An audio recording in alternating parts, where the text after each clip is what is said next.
I don't think I'll ever stop being amazed seeing such incredible pieces up close. One would certainly hope not. What do you gentlemen think of this particular piece? Can it really be? To a layman, perhaps? I'm afraid it's a complete fake. No. Such eloquent and delicate work. Very observant.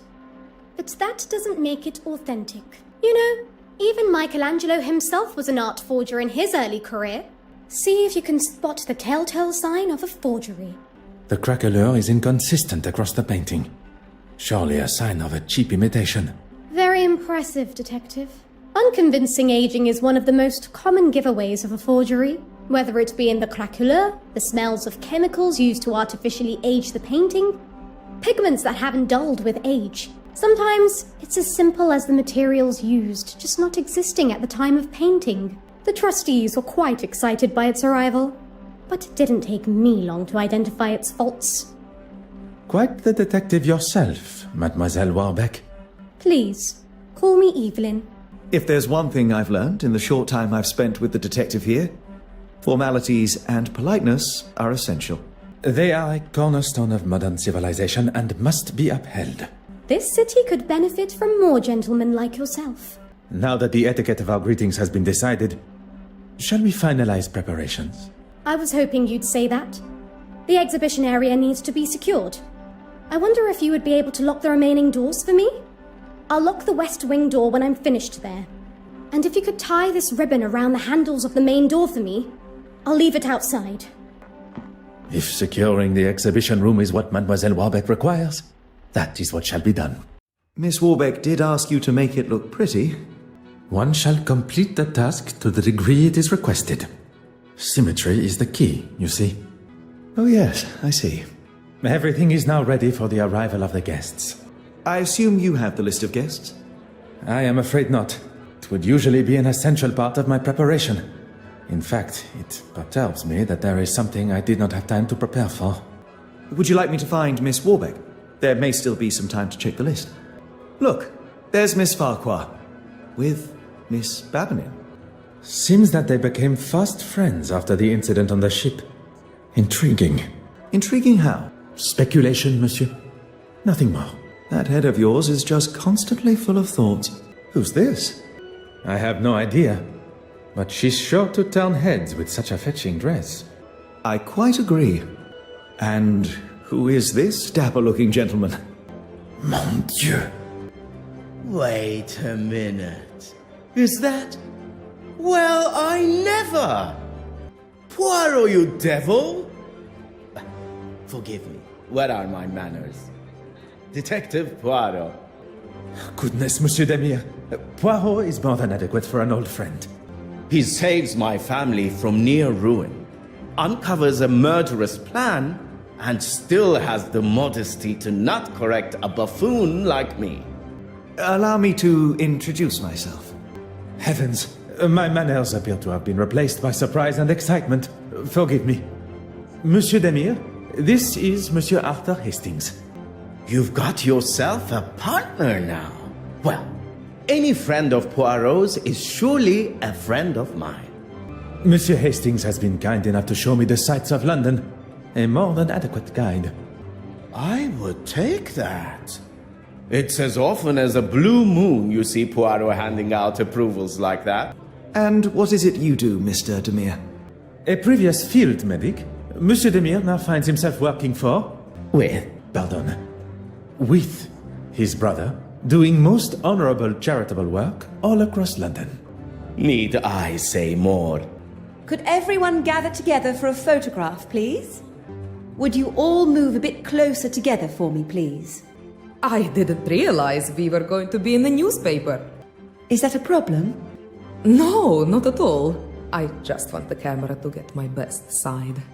Okay, if everyone is ready. So, Poirot, what on earth are you doing here anyway? My orders were to see to the safe travel of the centerpiece of the exhibition, the penitent Magdalene. Monsieur Hastings here travels with me, covering any administrations and insurance requirements. Art protection? That's a bit beneath the great Hercule Poirot, isn't it? Especially protecting it from this lot. Perhaps you would be so kind as to introduce us. Where's the fun in that? We have to make sure those... What's it you call them again? You are referring to my little grays. Little grey cells, yes?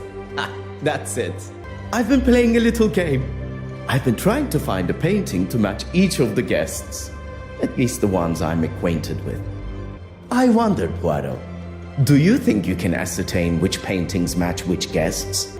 I can give you a little info, but you'll need to make your own inquiries. Miss Irene Courtsmith.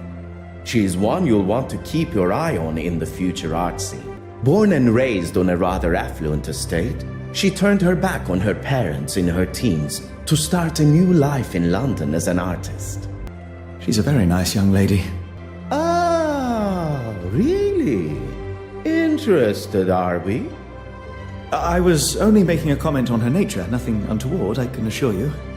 Or as we are all meant to refer to him as, the Honorable Reverend Horace Mountjoy. He's a man of the church. I'm not sure what else there is to say. If you're wanting to keep the lectures to a minimum, I'd avoid admitting to anything that could even be considered a sin. Mortimer Aylesworth. If you've not heard of him, I'd get familiar with the name.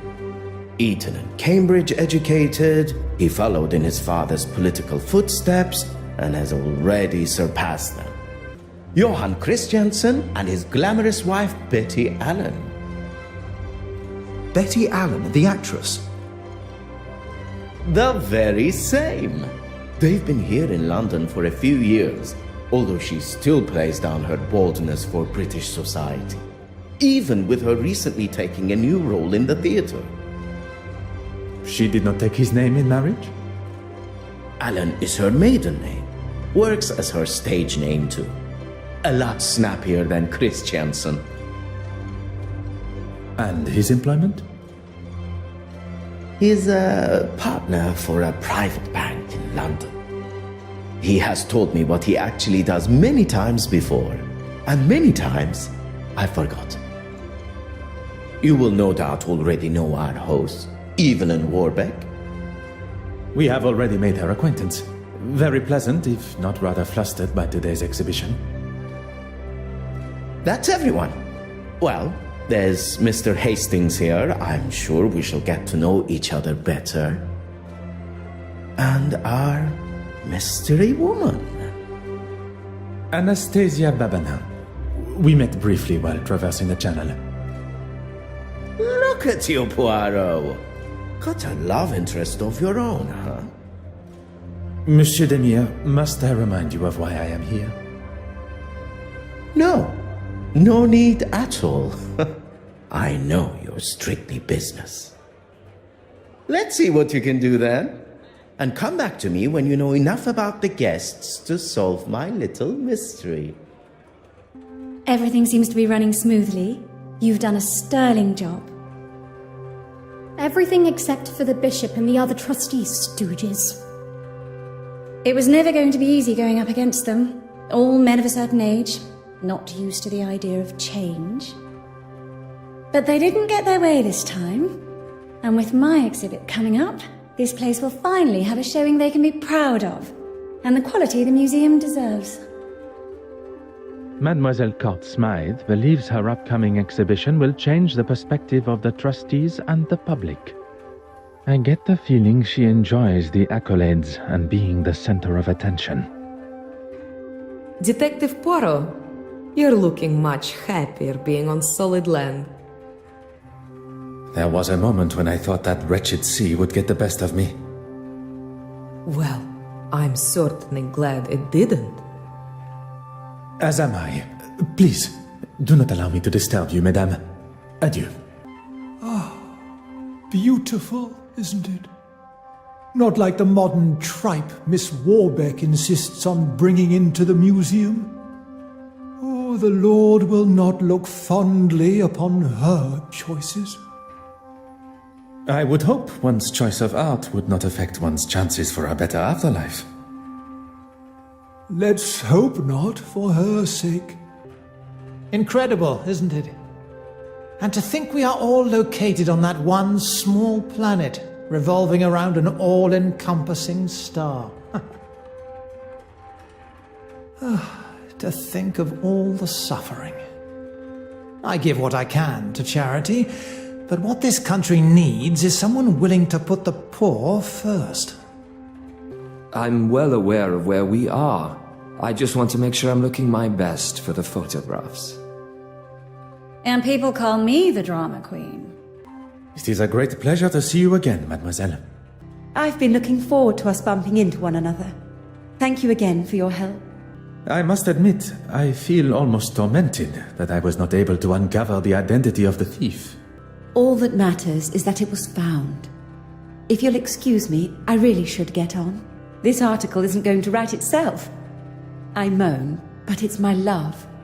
My obsession, you could say. How dare you! That might be something you say where you're from, but not here. Not to me. What a waste of champagne. I thought this was supposed to be a civilized event. Are you all right, mademoiselle? I hope you did not spill any champagne on your gown. Don't worry about me. It's only that wretched man that has got some cleaning up to do. His suit and his mouth, by the sounds of it. Do not allow this to ruin your day. I have no intention of allowing such a thing. In fact, we have business to discuss. It would be good to at least schedule a time that suits us both. Monsieur Christiansen and Madame Hélène have returned. You are to be the focus of Mademoiselle Farquhar's article. Miss Court Smythe here is the next big name, and she has been kind enough to offer me an exclusive interview. Madame Hélène has left via the exit, but Monsieur Christiansen has not gone with her. Do not allow me to interrupt your work. You've had more than enough time, detective. So, how did you get on?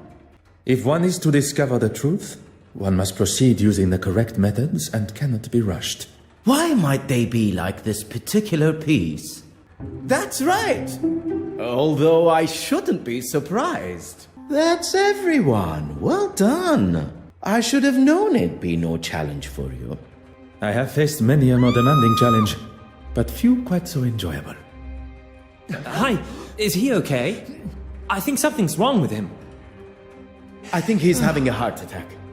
He seems stable. Now's the time to get him to the infirmary. Oh, there's no need for that.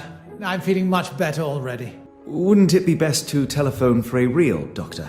Monsieur Demire was a field medic. What more of a professional is required? A field medic? Really? A field medic that has seen people in a lot worse states, who didn't have the luxury of a proper hospital. Oh, I didn't mean to offend. I'm sorry. If I am being carted off, the unveiling must go on.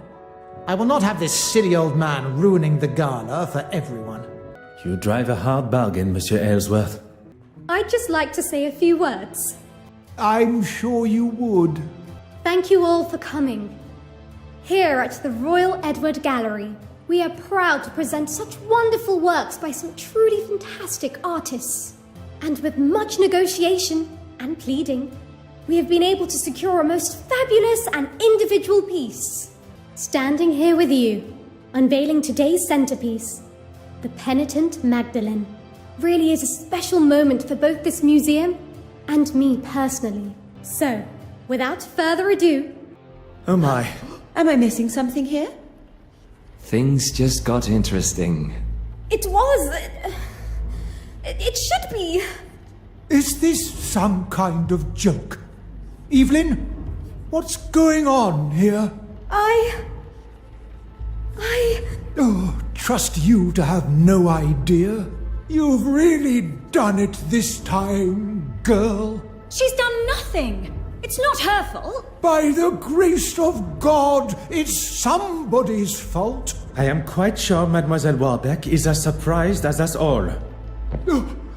S'il vous plaît, everyone. Remain where you are. Please do not touch a thing.